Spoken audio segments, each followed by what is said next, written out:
Good evening बच्चों, मैं Lokesh Jaiswal ARC online classes में आपका स्वागत करता हूं। आज हम क्लास 12th का lesson 2 sexual reproduction in flowering plants के नए लेसन में कई नई टॉपिक्स पढ़ेंगे। तो आइए शुरू करते हैं। आपका लेसन 2 है, लेसन 2 है सेक्सुअल रिप्रोडक्शन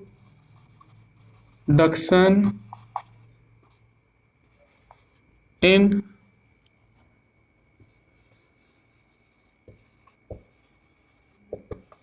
फ्लावरिंग प्लांट्स।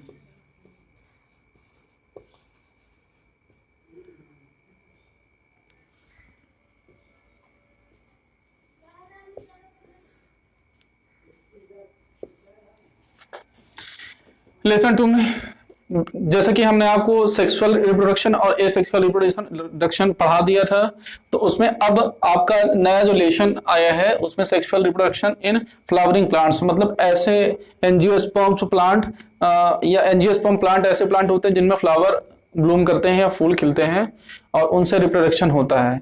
तो बच्चों, यहाँ पर जो नया लेसन है उसमें हम फ्लावरिंग प्लांट्स या ऐसे पौधे जो फूल जिसमें आते हैं तो उनमें सेक्सुअल रिप्रोडक्शन कैसे होता है वो चीज पढ़ेंगे यहाँ पे।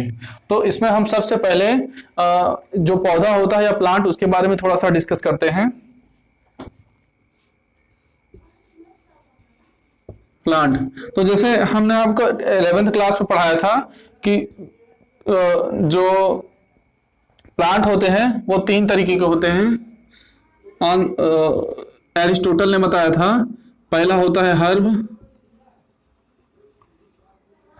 दूसरा होता है शर्ब,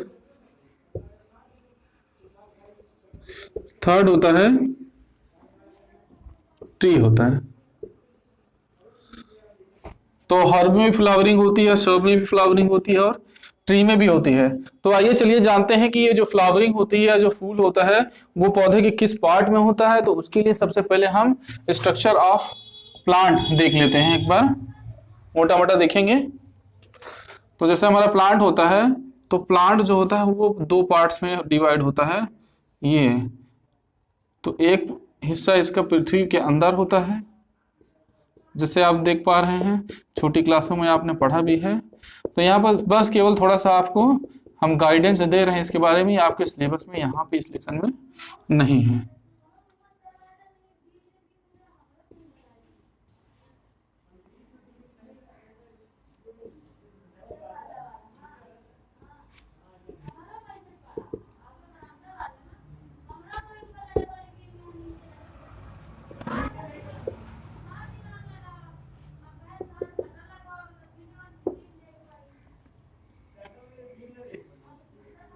यहाँ पर केवल ये फिगर आपको समझाने के लिए बनाया जा रहा है।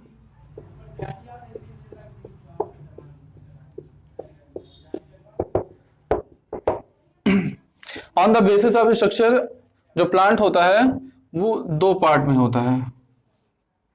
पहला, इसे हम शूट सिस्टम बोलते हैं।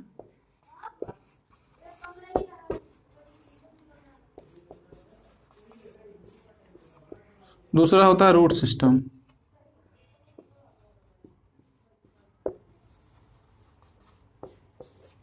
इसको हिंदी में बोलते हैं प्रारोह तंत्र और इसे बोलते हैं जड़ तंत्र।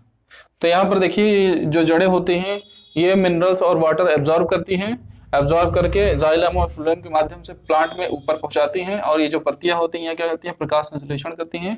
प्रकाश संश्लेषण करने के बाद ये अपना भोजन बनाती हैं और ग्लूकोज को पौधे के हर एक पार्ट में पहुंचाती हैं और एक्स्ट्रा जो है वो फूड के रूप में स्टोर हो जाता है। लेकिन उस स्टोरेजेशन में जो फ्लावर है वो बहुत ही अहम भूमिका निभाती है। एक्चुअली जो फ्लावर होता है उसी से रिप्रोडक्शन होता है, उसी से नए सीड बनते हैं, नए बीज बनते हैं और उसे सारी शुरुआत होती है। तो यही एक पॉइंट था जिसके लिए हमने आपको इतना सब कुछ समझाया। तो आइए चलते हैं आगे, हम इस लेसन को पढ़ते हैं। जो लेसन है आपका sexual reproduction in flowering plants. चलिए, तो ये जो लेसन है sexual reproduction in flowering plants, इसे हम दो अलग अलग बेसिस पर पढ़ते हैं, है ना। तो पहला जो बेस है हमारा वो है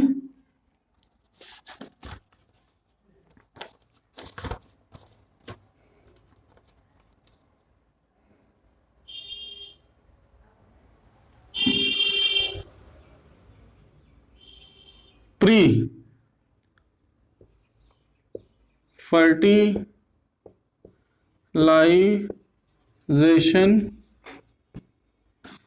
structure and events.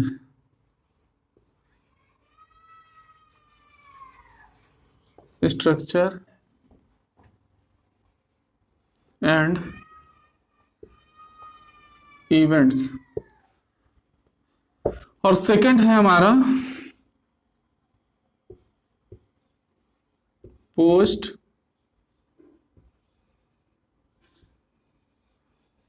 Fertilisation structure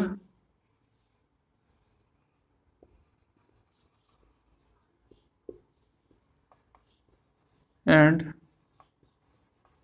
events. तो देखिए प्री का मतलब होता है पहले, यानी पहले की अवस्था। फर्टिलाइजेशन या जो निषेचन होता है स्ट्रक्चर, उसके स्ट्रक्चर के बारे में, एंड इवेंट्स, है ना, मतलब कि निषेचन के पहले की घटनाएं। और दूसरा है आपका post fertilisation structure and events, है ना। तो ये निषेचन के बाद की घटना है। तो इन दो बेसिस पर हम इस रिलेशन को पढ़ेंगे। तो हमारा पहला जो है टॉपिक है pre fertilisation structure and events. ये है, ध्यान से समझिएगा, बहुत अच्छे से आपको समझ में आएगा। तो देखिए इससे पहला जो प्री फर्टिलाइजेशन में पहला टॉपिक है फ्लावर है।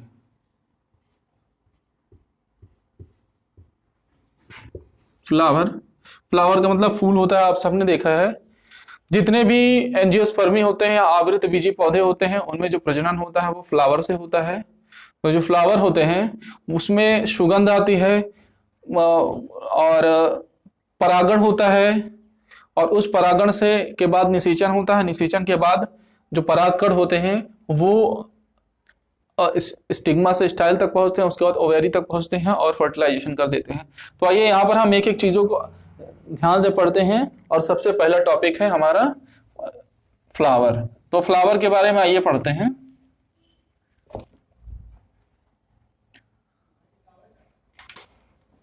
तो हम स्ट्रक्चर ऑफ फ्लावर, सबसे पहले फ्लावर तो हमने समझ लिया कि फ्लावर क्या होता है, यानी जो फूल होता है या फ्लावर होता है पौधे का वह भाग होता है जो कलरफुल होता है सबसे ज्यादा, और सबसे महत्वपूर्ण और इंपॉर्टेंट भाग होता है, और जो प्रजनन में सहायक होता है, नए सीड तैयार करने में, नए फ्रूट्स तैयार करने में सहायक होता है।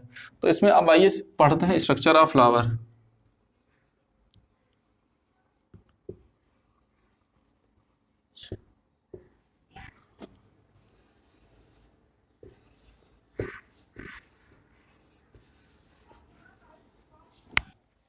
Structure of flower.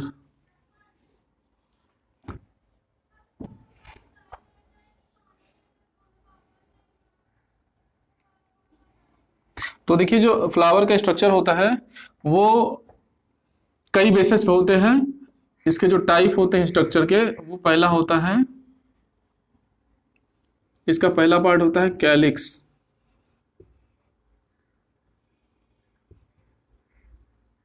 इसको, ये कैलिक्स जो होता है वो प्लूरल होता है या एक ग्रुप होता है किसका,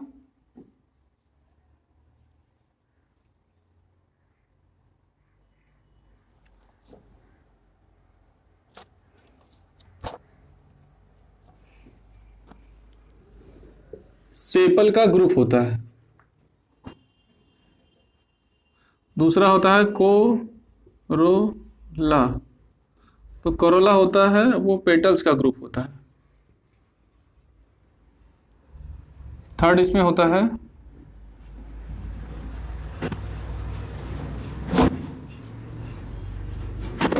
एंड्रोसियम। एंड्रोसियम जो होता है वो ग्रुप होता है स्टामिन का। उसके बाद अगला होता है गाइनोसियम।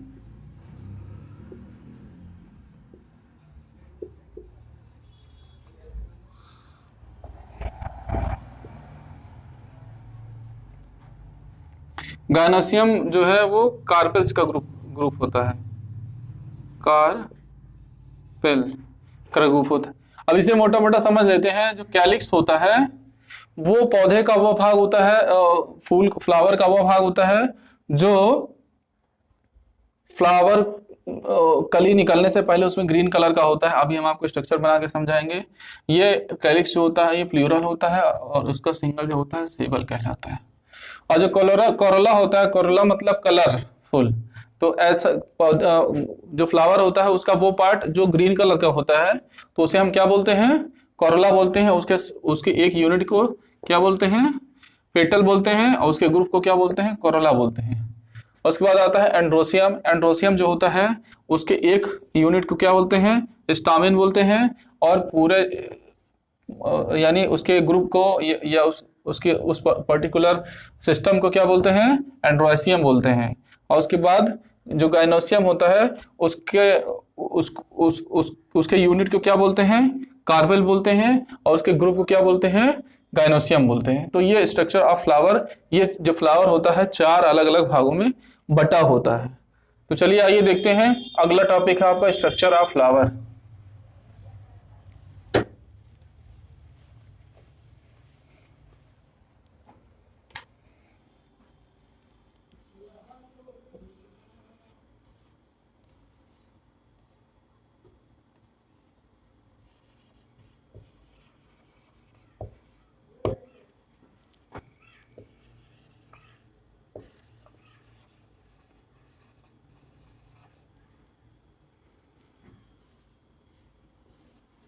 स्ट्रक्चर ऑफ फ्लावर यानी पुष्प की संरचना। अब यहाँ हम ये देखते हैं कि पुष्प जो है वो दिखने में कैसा होता है। आइए देखते हैं।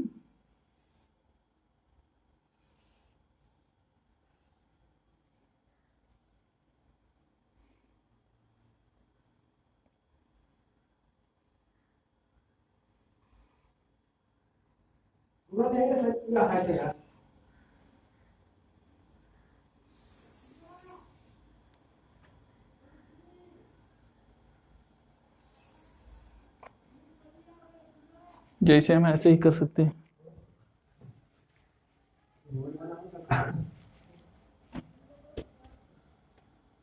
ये ऐसे जाएगा, ये ऐसे जाएगा, और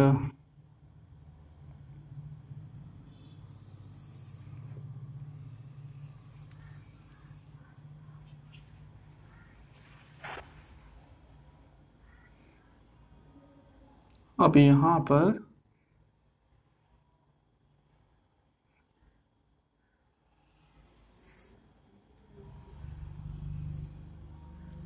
इस तरीके से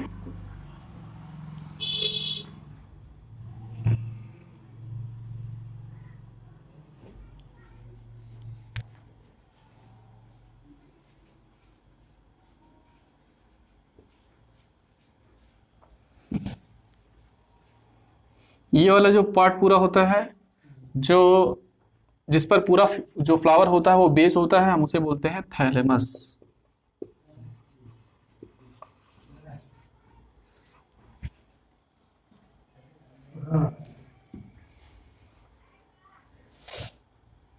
ये वाला जो पार्ट होता है उसे हम बोलते हैं, हाँ थैलेमस हो गया। ये वाला जो पार्ट होता है ये आपका होता है कैलिक्स होता है, जिसे हम सेपल बोलते हैं।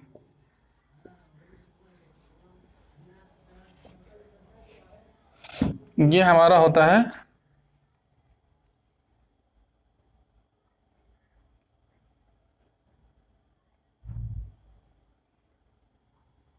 इसे हम पेटल बोलते हैं।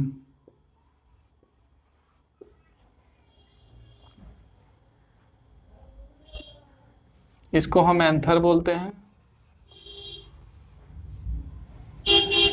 ये फिलामेंट होता है।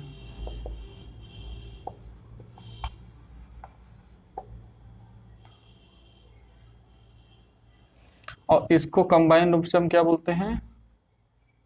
स्टामेन।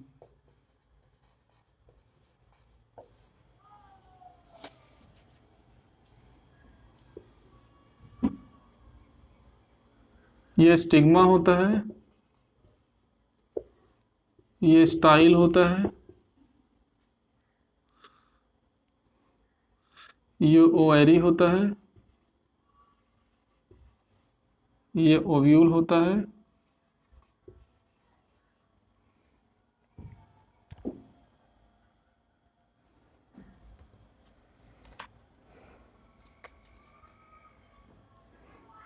ये वाला पार्ट होता है पेडिसिल।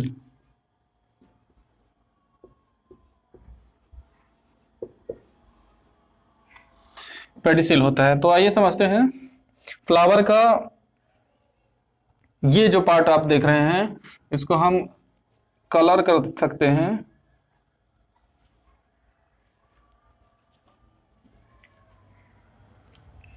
ये अक्सर ग्रीन कलर में देखा जाता है ये पार्ट। तो ये आपका कैलिक्स होता है। कैलिक्स ये वाला पार्ट कैलिक्स होता है,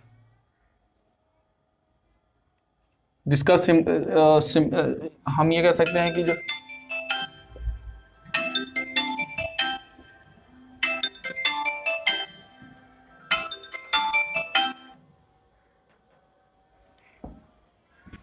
सिंगुलर जो वर्ड होता है ये आपका सेपल होता है। सेपल होता है, इसका पेटल होता है, और ये नीचे पार्ट जो तने से स्टेम से जुड़ा होता है इसे हम क्या बोलते हैं? पेडिसिल बोलते हैं। और ऊपर आ जाइए यहाँ पे, तो ये वाला जो पार्ट होता है ये एंड्रोसियम होता है। एंड्रोसियम दो पार्ट्स में होता है, पहला होता है फिलामेंट और दूसरा होता है एंथर। तो इनको हम कंबाइंड रूप से स्टामेन बोलते हैं।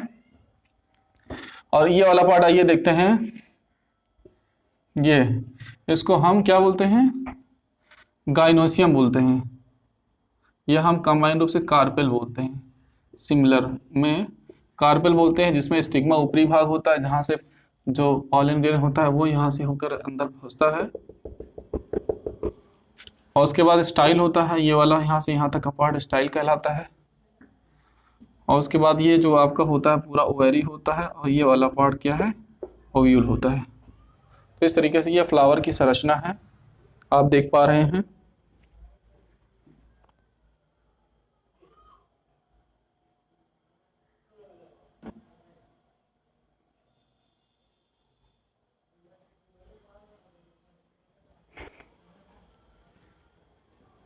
तो इस तरीके से ये फ्लावर की संरचना थी। आइए चलते हैं अब आगे, इसके हम पढ़ेंगे।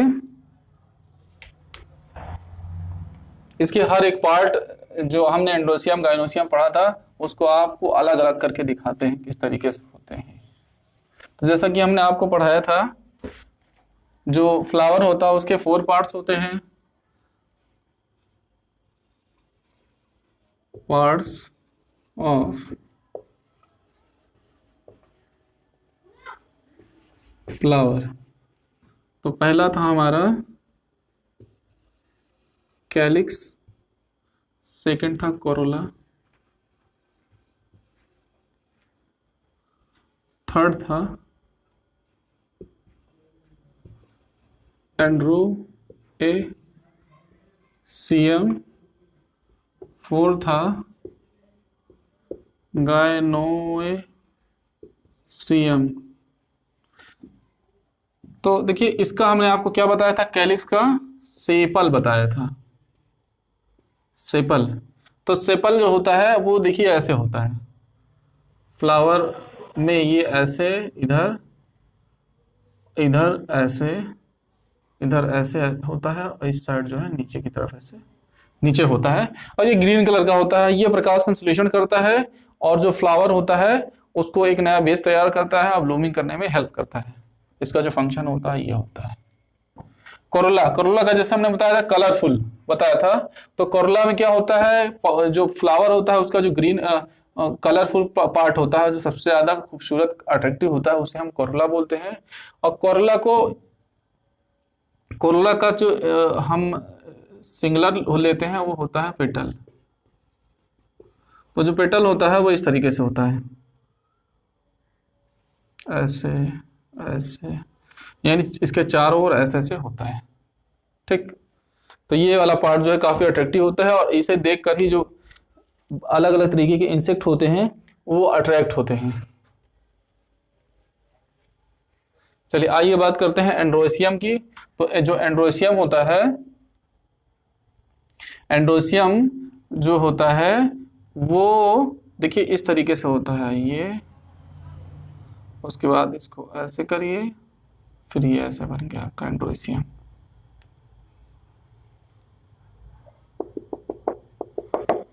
तो एंड्रोसियम में ये वाला पार्ट जो होता है वो एंथर कहलाता है, और ये वाला जो पार्ट होता है इसे हम फिलामेंट बोलते हैं। अभी हमने बताया था फिलामेंट। और दोनों को मिलाकर हम क्या बोलते हैं? दोनों को मिलाकर हम बोलते हैं स्टामेन।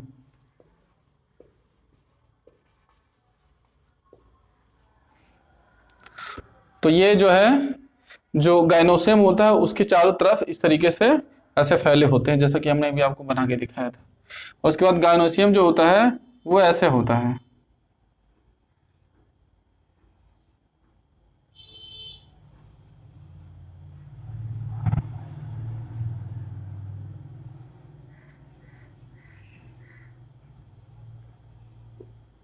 ये स्टिग्मा होता है,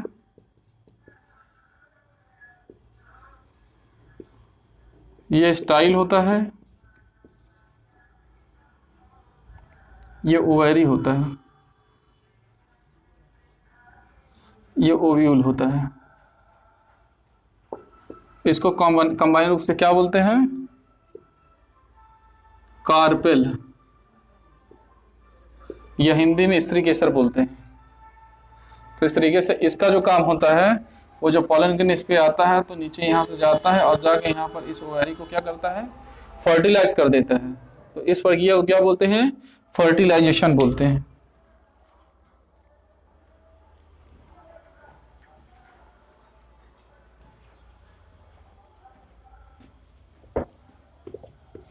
तो आपको ये फ्लावर के जो पार्ट्स हैं बच्चे वो समझ में आ गया होगा। अब आइए चलिए आगे पढ़ते हैं।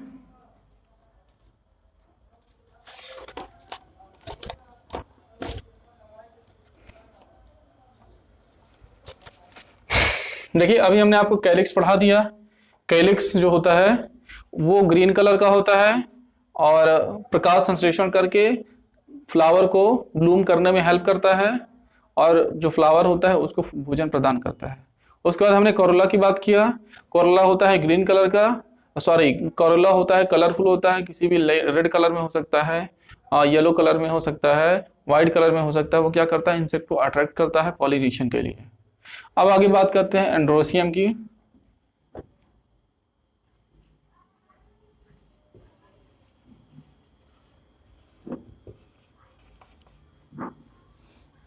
जो एंड्रोसियम होता है, तो एंड्रोसियम का जैसे हमने आपको बताया था इस तरीके से होता है, और उसमें ये, उसके बाद ये ऐसे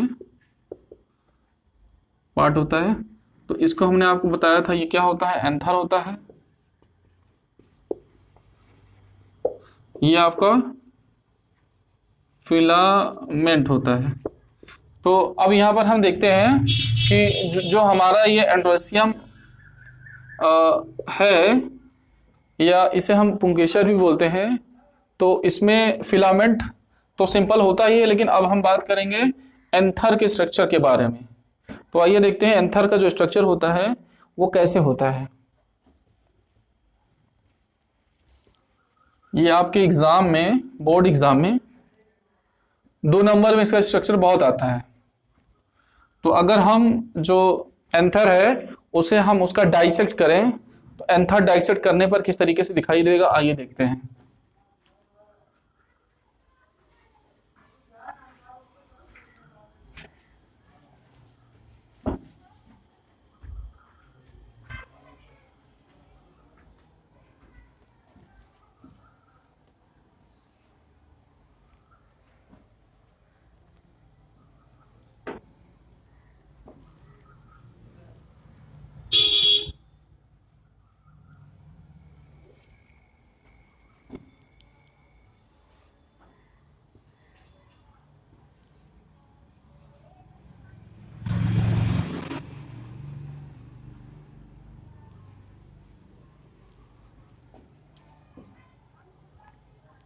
ये 3 लेयर होते हैं इसमें, पहला लेयर और ये जो आपका सेकंड खींच रहे हैं हम।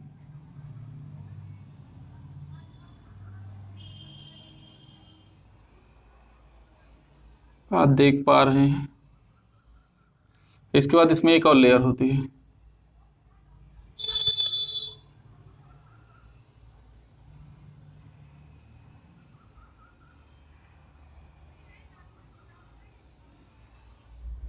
ये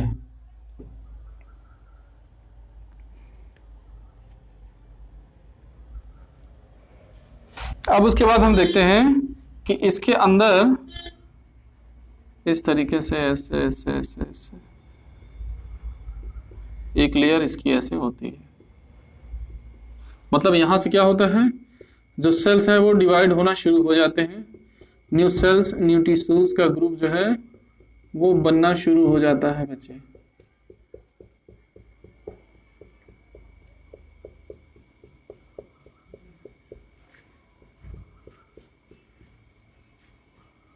देख रहे हैं आप लोग?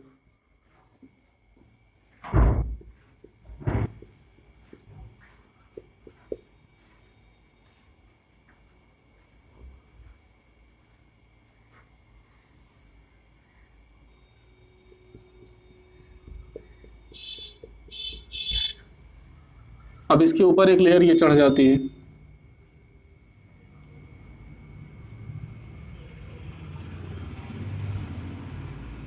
इसको आप थोड़ा इधर कर दीजिए, इसको भी थोड़ा आप इधर करोगे।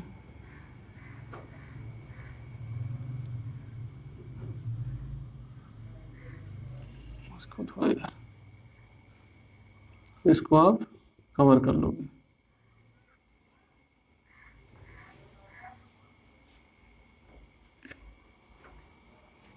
तो बच्चे ये आपका एक लेयर कंप्लीट हो जाएगा पूरा। अब इसके ऊपर भी एक लेयर और होता है ऐसा, टिश्यूज का जो ऑर्गेनाइजेशन होता है, ऐसा जो है आपको एक और देखने को मिल जाएगा।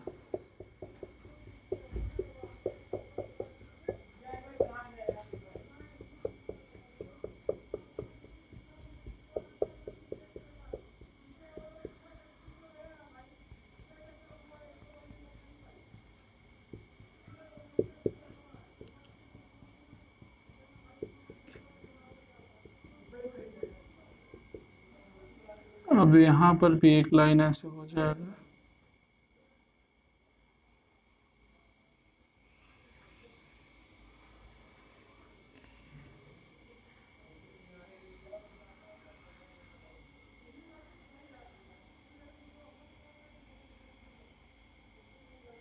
देख पा रहे हैं? तो ये जो है आपका इतना कंप्लीट हो गया। अब इसके अंदर इसका जो सेल्स का डेवलपमेंट है और तेजी से और वाइडली होता है, बड़े बड़े सेल्स इसके तैयार होते हैं।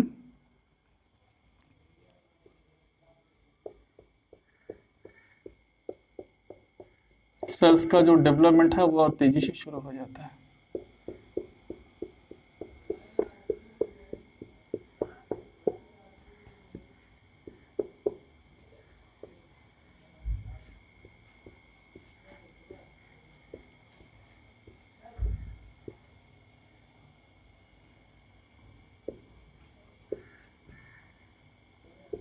अंदर भी इसका बंटवारा जो है इस तरीके से आपको देखने को सेल्स का मिल जाएगा। देख पा रहे हैं आप? ये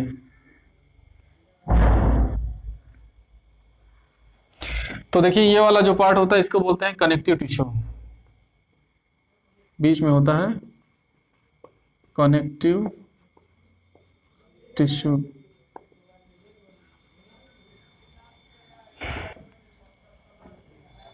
ये जो पोर्शन होता है इसको बोलते हैं टेपिटम।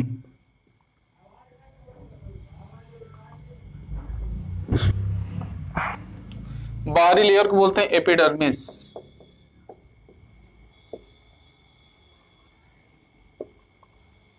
एपिडर्मिस। इसका जो बीच वाला लेयर होता है इसे बोलते हैं मिडिल लेयर। आप कहीं भी कर दीजिए, मिडिल लेयर। मिडिल लेयर, और इसको बोल दीजिए inner layer, inner layer.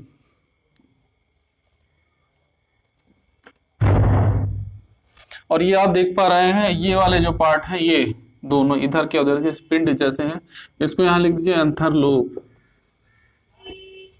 Anther lobe.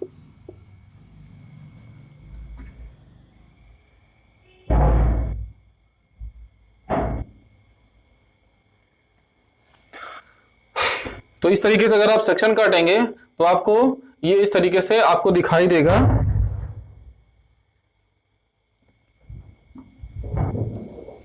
ये जो चार आपको अलग अलग तरीके के फ्लैप्स दिख रहे हैं, इसको बोलते हैं pollen sac.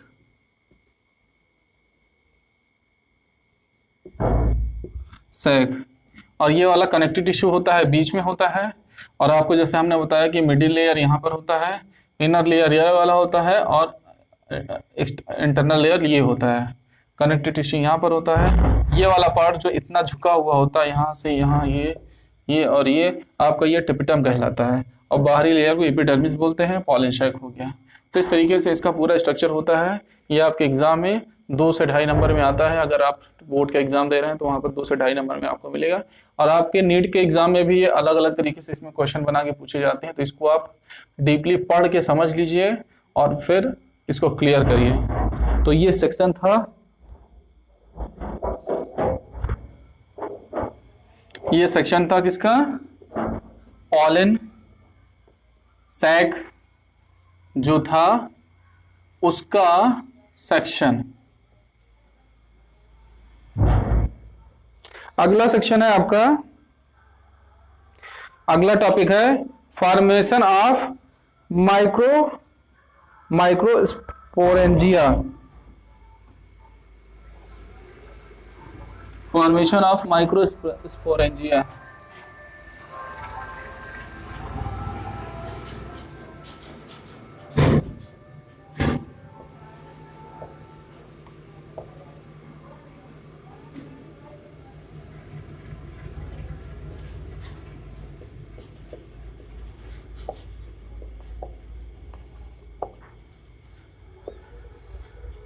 Formation of microsporangia. Microsporangia का यहाँ पर मतलब है कि जो पॉलन सैक है वो किस तरीके से क्रिएट होता है, उसमें पॉलन ग्रेन किस तरीके से क्रिएट होते हैं। तो अलग अलग स्टेप में उसको अलग अलग तरीके से हम लोग पढ़ते हैं। तो इसमें पहला जो टॉपिक है हमारा वो है development of pollen sac. Development of pollen sac. Development का मतलब विकास होता है, और पॉलन सैक मतलब होता है जो पराग का थैला होता है जिसमें पॉलन ग्रेन जो है वो डेवलप होते हैं। उसका विकास कैसे होता है या उसका डेवलपमेंट कैसा होता है, पहला जो टॉपिक है उसमें जो है हम यही पढ़ेंगे। तो आइए देखते हैं किस तरीके से विकास होता है। जैसा कि आपको पता है कि कोई भी टिश्यू हो वो पहले यूनिसेलुलर होता है और फिर उसके बाद मल्टीसेलुलर होता है। यह पहले कम विकसित होता है, उसके बाद ज्यादा विकसित होता है। तो पहले स्टेप में जो पॉलन सैक है वो बिल्कुल ऐसे दिखाई देता है, ऐसे। और उसमें जो टिश्यूज होते हैं धीरे धीरे हमने आपको दिखाया था अभी कि किस तरीके से डेवलप होते हैं।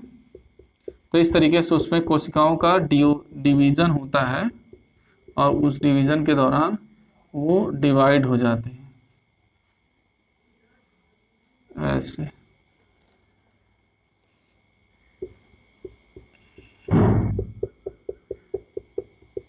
पूरे में आपका ऐसा रहेगा, इस तरीके से बिल्कुल ऐसे ही दिखाई देते हैं।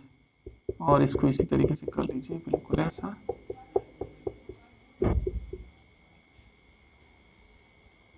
पूरे में ही ऐसा फैला होता है।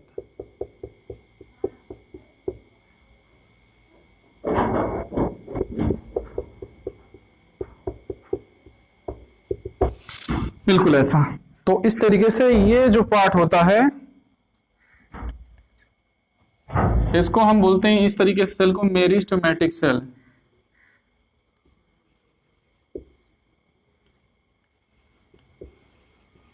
मैटिक सेल बोलते हैं। कौन से सेल?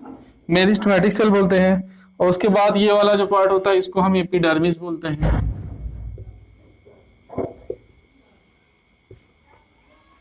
एपिडर्मिस बोलते हैं।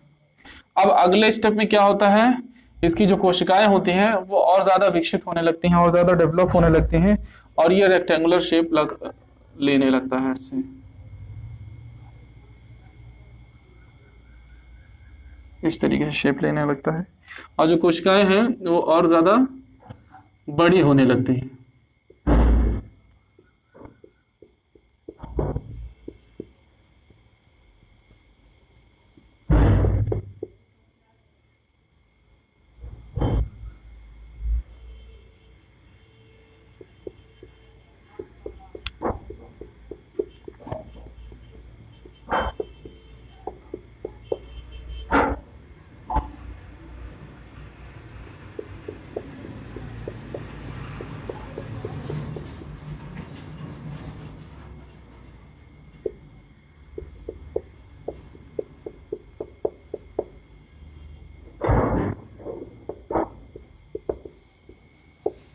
ऐसी हो जाती हैं। तो इसमें भी बाहरी परत को इसको एपिडर्मिस बोलेंगे। एपिडर्मिस। और अगले स्टेप में यही चीज जो है लगभग ऐसे ऐसे ऐसे ऐसे इसका आकार जो है इस तरीके से हो जाता है और नीचे इस तरीके से एक ऐसी संरचना ये डेवलप करती है।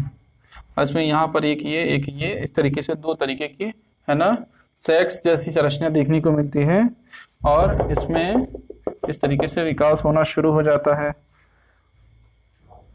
चलिए, तो इसमें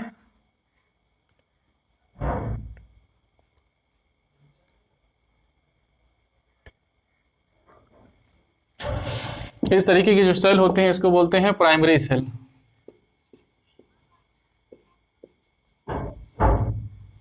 सेल बोलते हैं। तो ये आपका 3 स्टेप जो है, पहला स्टेप ये, दूसरा ये और तीसरा ये, डेवलपमेंट के जो 3 स्टेप है वो कंप्लीट हो गए हैं। आइए अगला चौथा स्टेप देखते हैं। चौथे स्टेप में क्या विकास होता है इसमें।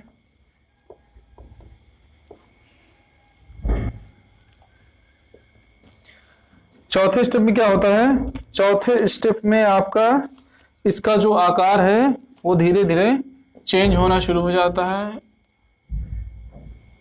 ऐसा। और उसमें ये कोशिकाएं तो डेवलप होती ही हैं, ये ऐसे ऐसे ऐसे डेवलप होती हैं, लेकिन इसके बाद की जो लेयर्स होती हैं वो क्या करती हैं, 2 लेयर्स के बाद आफ्टर 2 लेयर ये इसके जो टिश्यूज हैं वो स्फीयर आकार में आना शुरू हो जाते हैं, गोलाकार आकार में आना शुरू हो जाते हैं। ऐसे गोले गोले जो सेल्स हैं वो डिवाइड होना शुरू हो जाते हैं। जितना होल इसका पॉलन सैक है वो धीरे धीरे धीरे धीरे इस तरीके से डिवाइड होना शुरू हो जाते हैं और पूरे में यही चीज दिखाई देता है इस तरीके से।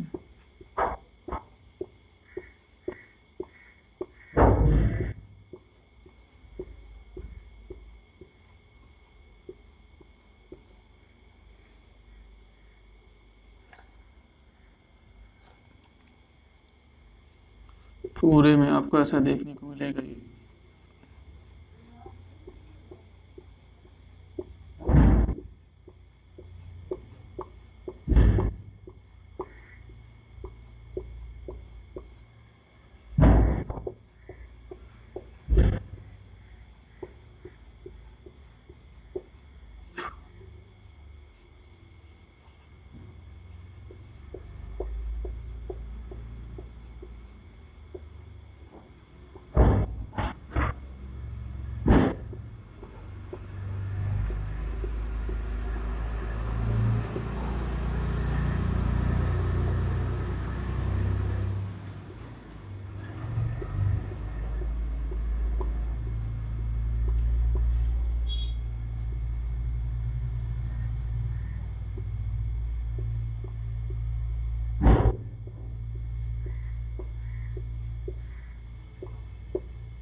ऐसे ये संरचना पूरी आपको दिखाई देगी।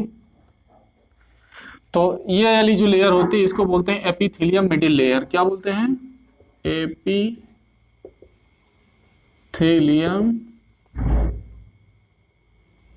मिडिल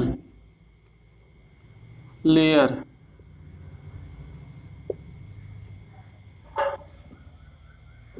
एपिथेलियम मिडिल लेयर होता है और उसके बाद आपका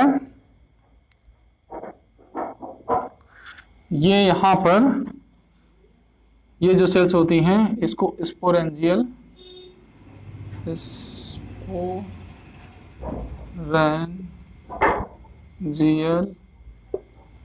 सेल्स बोलते हैं, स्पोरेंजियल सेल्स बोलते हैं। अब इसके आगे का जो डेवलपमेंट है वहाँ 3 स्टेज में हुआ था, ये चौथा स्टेज था। और अगले स्टेज में क्या करता है, ये पूरा गोला हो जाता है। कहने का मतलब अगर आप इस सेल को देखोगे तो ऐसा दिखाई देगा, ऐसा।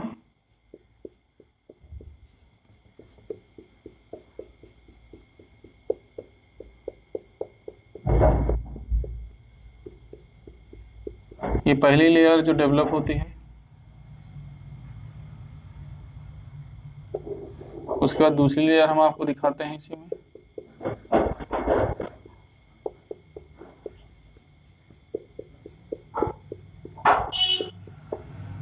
ये सेकंड लेयर है। अब उसके बाद इसमें जो सेल्स होती हैं वो इस तरीके से ऐसे शेप में डिवाइड होना अंदर की तरफ शुरू हो जाती हैं, लाइक दिस। इस तरीके से ये डिवाइड होना अंदर शुरू हो जाती हैं। और अब यहाँ पर जो है आप देख पा रहे हैं कि इसका जो शेप है वो पॉलन सैक के लिए डेवलप हो रहा है। तो इसमें जो ये वाला लाइन है इसे बोलते हैं एपिथेलियम। सब में ये वाली लाइन एपिथेलियम होती है। उसके बाद इसे हम बोल सकते हैं मदर सेल बोलेंगे। ये टेपिटम होगा, टेपिटम का विकास।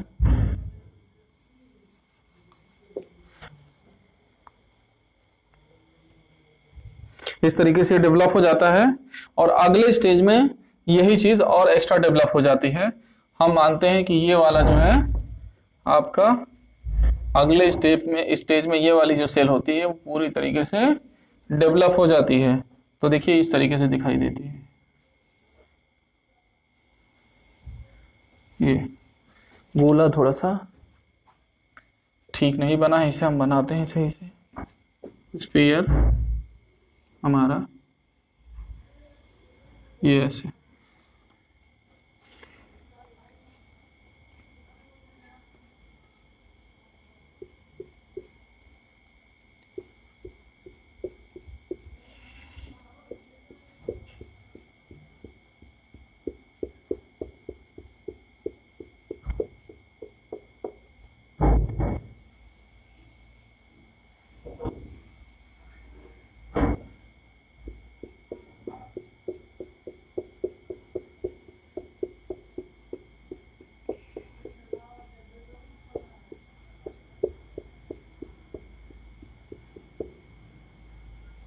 अगले स्टेज में ये आपका 1 2 3 5 स्टेज है।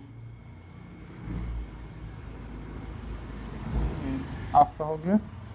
अब इसमें इसके कोशिका जो है और बढ़ने लगते हैं, ऐसे ऐसे देख पा रहे हैं आप।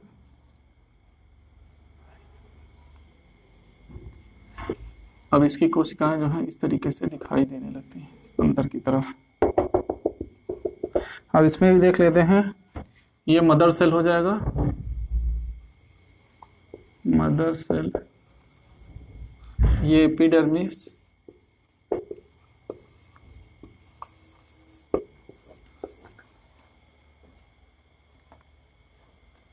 ये मिडिल लेयर हो जाएगा।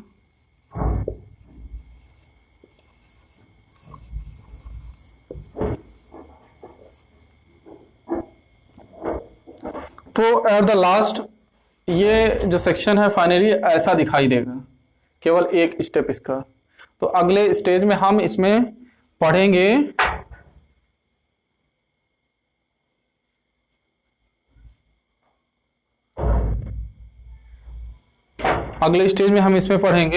कि किस तरीके से जो पॉलन ग्रेन होते हैं उनका डेवलपमेंट कैसा होता है। तो उम्मीद है कि आपको जितनी भी चीज़ें हैं वो समझ में आई होंगी, और अगर कोई चीज़ आपको नहीं समझ में आई है तो कमेंट सेक्शन में आप डाल सकते हैं। और उसके बाद वीडियो को लाइक करिए, शेयर करिए, हमारे चैनल को सब्सक्राइब करिए। अगले वीडियो में, अगले लेक्चर में हम फिर मुलाकात करेंगे आपसे। धन्यवाद।